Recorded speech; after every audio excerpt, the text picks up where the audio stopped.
बिस्मिल्लाहिर्रहमानिर्रहीम। सबसे पहले हम देखेंगे कि मुतलक कीमत या एब्सोल्यूट वैल्यू क्या होती है। तो अगर फॉर एग्जांपल एक हमारे पास एक रियल नंबर है या एक हकीकी अदद है ए, तो इस हकीकी अदद की या रियल नंबर की मुतलक कीमत या एब्सोल्यूट वैल्यू को डिफ़ाइन ऐसे किया जाता है कि इसके साथ ये सिंबल है इसका, ये इसका सिंबल है। इसको ए मॉडुलस भी पढ़ते हैं और एब्सोल्यूट वैल्यू ऑफ ए ये भी इसको कहा जाता है। तो इसकी वैल्यूज़ जो हैं वो पॉजिटिव भी हो सकती हैं अगर ए जो होगा दिस इज़ ग्रेटर और इक्वल टू ज़ीरो, और इसी ए की वैल्यू नेगेटिव ए भी हो सकती है, लेकिन कब, जब ए की वैल्यू लेस देन ज़ीरो होगी।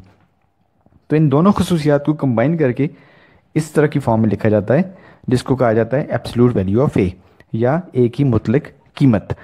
तो अब एक्सरसाइज 7.2 में हमारे पास जो क्वेश्चंस हैं वो मुतलक कीमत के लिहाज से हैं, और उसको सॉल्व करने के लिए हमें ये जो है इक्वेशन डेफिनेशन या तारीफ हमें ध्यान में रखनी पड़ेगी एब्सोल्यूट वैल्यू की या मुतलक कीमत की, कि हमें उसको सॉल्व करने के लिए उस रियल वैल्यू को या जो भी हमारे पास वो गिवन होगा उसको हम इक्वल टू एक दफ़ा पॉजिटिव वे और एक दफ़ा नेगेटिव के इक्वल उसको हम रखेंगे ताकि फिर हम उसका सोल्यूशन सेट फाइंड आउट कर सकें।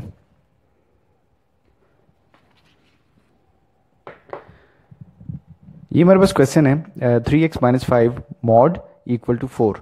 तो मुतलक कीमत है 3x-5 की। हमने यहाँ से जो हमारे पास वेरिएबल x इसकी कीमत हमने फाइंड आउट करनी है। तो सबसे पहले हम इसको दोनों में एक दफ़ा पॉजिटिव और एक दफ़ा नेगेटिव, यानी कि एक दफ़ा +4 और एक दफ़ा हम इसको इक्वल टू लिखेंगे -4। तो क्योंकि हमारे पास जो डेफिनेशन थी उसमें हमने देखा था कि या तो ये पॉजिटिव होगा या फिर नेगेटिव हो सकता है, तो हमें तो पता नहीं ये क्या होगा, तो हम इसको दोनों की इक्वली रखेंगे। तो पहले हम इसको पॉजिटिव के लिए सॉल्व करते हैं। 3x equals to 4 + 5 and 3x equals to 9। अब हम 3 से डिवाइड कर देंगे बोथ द साइड्स, इधर भी डिवाइड किया, यहाँ पर भी कर दिया, 3 से cancel, so x equals to 3। This is the answer. Similarly अभी हम यहाँ से इसको सॉल्व करेंगे। तो 3x equals to 5 - 4 and 3x equals to 1।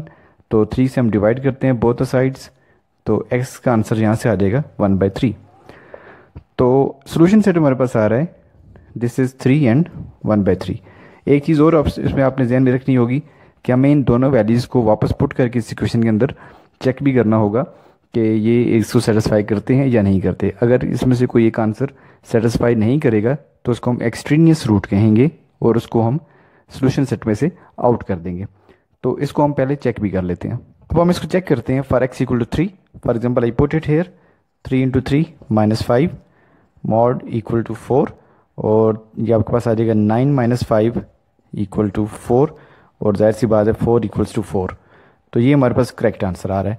Similarly अगर हम इसमें 1/3 पुट करें तो अब चेक करें 3 × 1/3 - 5 इक्वल्स टू 4। तो 3 से कैंसिल हो रहा है और यहाँ पे आ जाएगा 1 - 5 मॉड इक्वल टू 4। तो 1 दिस इज़ -4 इक्वल टू 4, और मॉड जब आपके साथ होगा तो वो इस नेगेटिव साइन को भी पॉजिटिव बना देता है। तो ये हमारे पास इसका आंसर 4 इक्वल टू 4 यहाँ से भी आ रहा है। तो इसका मतलब ये होगा कि 3 और 1/3 दोनों इसके x जो हैं वो रूट्स हैं, और दोनों तरफ की जो इक्वेशंस हैं left hand and right hand satisfy हो रही हैं। तो ये दोनों रूट्स जो हैं वो इसके रूट्स हैं और इनमें कोई भी एक्सट्रीनियस रूट नहीं है।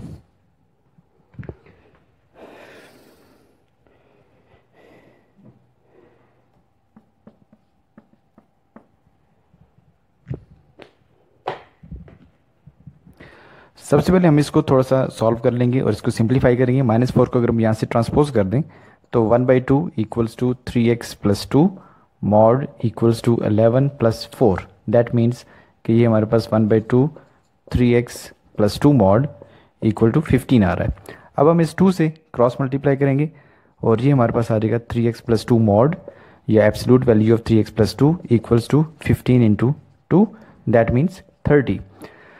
तो जब हम इसको मॉडुलस को हटाएंगे तो या तो ये पॉजिटिव हो सकता है, यानी कि 3x + 2 इक्वल टू 30, और या फिर ये नेगेटिव हो सकता है, that mean 3x + 2 equals to -30।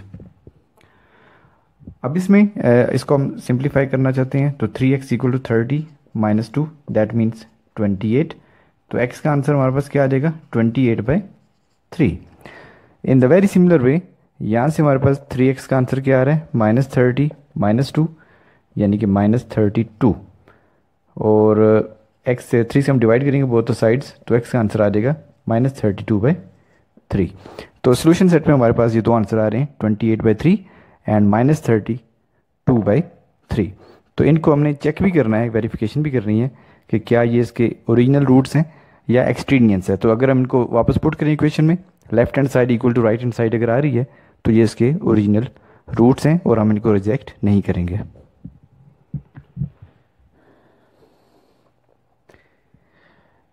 In question number 5 सबसे पहले हम ये देख सकते हैं कि x+2 ये भी एक मॉडलेस मॉड है, ये एब्सोल्यूट वैल्यू हमारे पास, और ये भी x+2 एक मॉड या एब्सोल्यूट वैल्यू हमारे पास मौजूद है।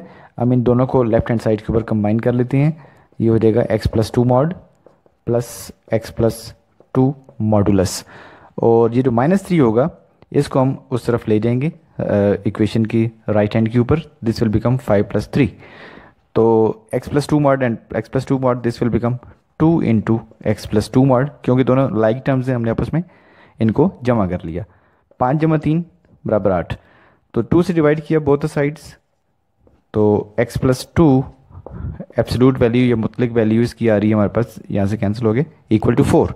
अब हम इसको एक दफ़ा पॉजिटिव लिखेंगे और एक दफ़ा नेगेटिव, तो ये हमने लिख दिया पॉजिटिव, और यहाँ पे हम इसको लिखेंगे x+2 equal to -4 negative. So x equals to 4 - 2 and this gives us the answer x equals to 2। यहाँ पे आप देखिए x आ जाएगा आपके पास -2 -4, तो -2 एंड -4 का आंसर क्या आ रहा है, -6। तो इस तरह से हमारे पास दो वैल्यूज़ आ रही हैं, x इक्वल टू 2 और सेकंड वैल्यू हमारे पास आ रही है x इक्वल्स टू -6। अब हम इन दोनों वैल्यूज़ को पुट करके देखेंगे क्या ये वैल्यूज़ इसको सेटिस्फाई करती हैं, इस गिवन इक्वेशन को मुतमईन करती हैं या नहीं करती हैं। तो अब हम इसको चेक करते हैं कि x इक्वल टू 2 के लिए क्या ये ट्रू है या नहीं है। तो हम इस इक्वेशन में पुट करें अगर, तो देखें ये बन जाएगा 2 जमा 2 मॉड -3 इक्वल टू 5 - 2 जमा 2, तो 2 जमा 2 आपको पता है 4 होगा, ये भी हम इसको अगर हम यहाँ पे इधर ले आए तो ये हो जाएगा 4 मॉड, और इस -3 को हम इस तरफ ले जाएंगे तो दिस विल बिकम 5+3। तो 4 एंड 4 ये क्योंकि हम दोनों हम पॉजिटिव इनको ले रहे हैं तो आपस में एडअप हो सकते हैं, this mean 8 equal to 8, so it is true.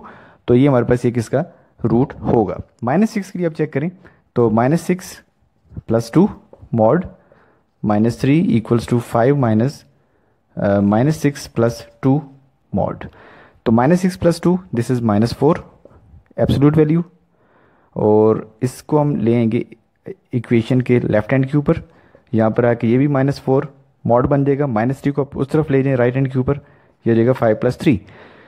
तो एब्सोल्यूट वैल्यू जब लगी होती है, मुतलिक वैल्यू हम लेते हैं तो वो पॉजिटिव हो जाती है, यानी कि ये इसको मॉड इसको पॉजिटिव बना देता है, तो हम इसको लिखेंगे ×4। सिमिलरली ये जो मॉडुलस लिखा हुआ साथ लिखा हुआ है ये इस नेगेटिव को पॉजिटिव में कन्वर्ट कर देगा, ये भी आ जाएगा +4, और यहाँ पे 5+3 8, सो 8 इक्वल्स टू 8, ये भी इसको सेटिस्फाई कर रहा है। तो सोल्यूशन सेट जो हमारे पास आएगा दिस इज़ 2 एंड -6, और इसमें कोई भी ऐसा रूट नहीं जिसको हम खारिज कर सकें या जिसको हम एक्सट्रीनियस कह सकें। तो दोनों जो रूट्स हैं 2 एंड -6 ये इसके सोल्यूशन सेट में हम लिखेंगे।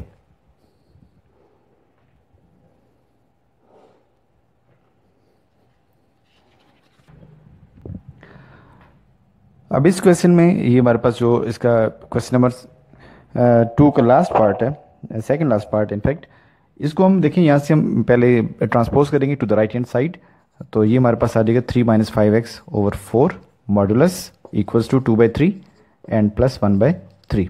तो यहाँ से हम सबसे पहले इसका ले लेंगे एलसीएम, तो एलसीएम इज़ 3, तो ये आ जाएगा 2 जमा 1।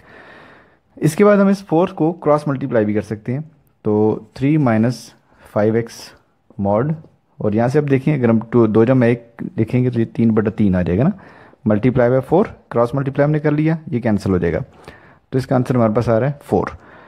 तो अब हम इसको एक दफ़ा पॉजिटिव लिखेंगे और एक दफ़ा negative, 3 - 5x equals to +4 and 3 - 5x equals to -4।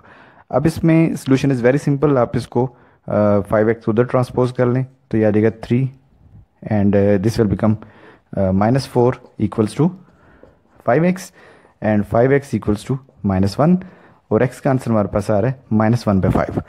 In the very similar way यहाँ से हम इसको लिख सकते हैं 3 + 4 equals to 5x, 7 equals to 5x, और दोनों तरफ हम 5 से डिवाइड करेंगे तो x का आंसर हमारे पास आ रहा है 7/5। तो ये हमारे पास इसका जो सोल्यूशन सेट है हमें इसका हासिल हो सकता है। इसके बाद जो फर्दर वेरिफिकेशन है, आप इन दोनों वैल्यूज़ को गिवन इक्वेशन में पुट करें और चेक करें कि लेफ्ट हैंड साइड अगर राइट हैंड साइड के बराबर आ रही है तो फिर हम कहेंगे कि ये इसके रूट्स हैं, अदरवाइज़ ये इसके खारजी जो रूट्स हैं या एक्सट्रीनियस रूट्स हैं वो बन जाएंगे।